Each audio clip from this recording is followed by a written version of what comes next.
সবাইকে আমার চ্যানেলে স্বাগত জানিয়ে আজকের ভিডিওটা শুরু করছি। আজকে বেরোচ্ছি একটা স্পেশাল কাজের জন্য, আর আমার এই প্রিয় পারফিউমটা না লাগালে আমার রেডি হওয়া কমপ্লিট হয় না। আজকের সন্ধ্যেটা একটু নিজের মতন করে, অনেকদিন পর এই সুযোগগুলো পাওয়া যায়। পয়লা বৈশাখ তো দরজায় করা নাড়ছে। আমার রাধারানী এবং গোপুসোনার জন্য এখনো কিছু কেনা হয়নি, তাই যাচ্ছি ওদের জন্য একটু আধটু বাজার করতে। এই আমি বেরিয়ে পড়লাম, হাজব্যান্ড আজকে আছেন, ওই জন্যই সুবিধাটা হয়েছে। বেরিয়ে পড়লাম আমরা। গাড়িতে যেতে যেতে এই চারপাশটা আমার ভীষণ ভালো লাগে, তার জন্য একটু আধটু ক্যাপচার করে রাখি। এই যে প্রায় পৌঁছে গেলাম আমাদের মেন মিশন গোপুসোনা এবং রাধারানীর জামা কাপড়ের খোঁজে।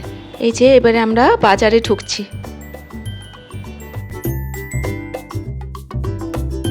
বাজারে ঢুকে পড়লাম, দেখি এরপর ওদের জন্য ভালো কিছু পাওয়া যায় নাকি।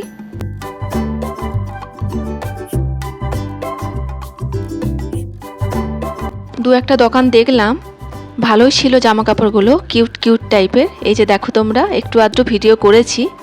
এই যে পুরো কটনের জামা ছিল, আর তার মধ্যেও দু একটা ভালো ভালো ছিল। পয়লা বৈশাখের দিন পরাবো। আমি নিয়েছি, দুটো করে সেট নিয়েছি, তোমাদেরকে বাড়িতে গিয়ে দেখাচ্ছি।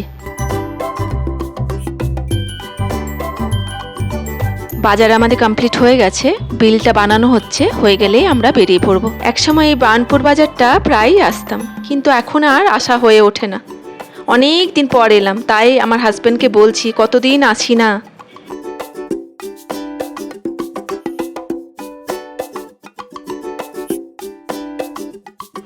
এই যে দাঁড়িয়ে রয়েছি, হাজব্যান্ড আছে রোডের ওইদিকে, গাড়িটা নিয়ে আসতে গেছে সে। ওই যে চেপে পড়লাম, বেরিয়ে পড়লাম, কিন্তু আমার ঘোরা কিন্তু এখনো শেষ হয়নি।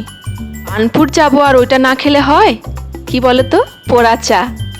এই যে চলে এলাম দোকানটাতে, এইটা না খেলে আমার বার্নপুর যাওয়াটা বৃথাই হয়, তাই এক কাপ করে পোড়া চা।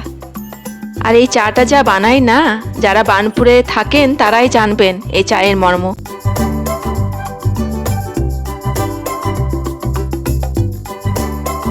এরপর আবার রাস্তায় গন্তব্য বাড়ি। আজকে দিনটা প্রায় শেষের দিকে, কিন্তু মনের মধ্যে রয়ে গেল ছোট এবং সুন্দর কিছু মুহূর্ত। তো আজকের মতন এখানেই শেষ করলাম। আমার ভিডিওগুলো যদি তোমাদের ভালো লেগে থাকে তাহলে একটা লাইক, কমেন্ট এবং শেয়ার করবে প্লিজ। আর সবাইকে জানাই আমার এবং আমার পরিবারের তরফ থেকে শুভ নববর্ষের অনেক অনেক শুভেচ্ছা এবং ভালোবাসা। সবাইকার দিনটা খুব ভালো কাটুক।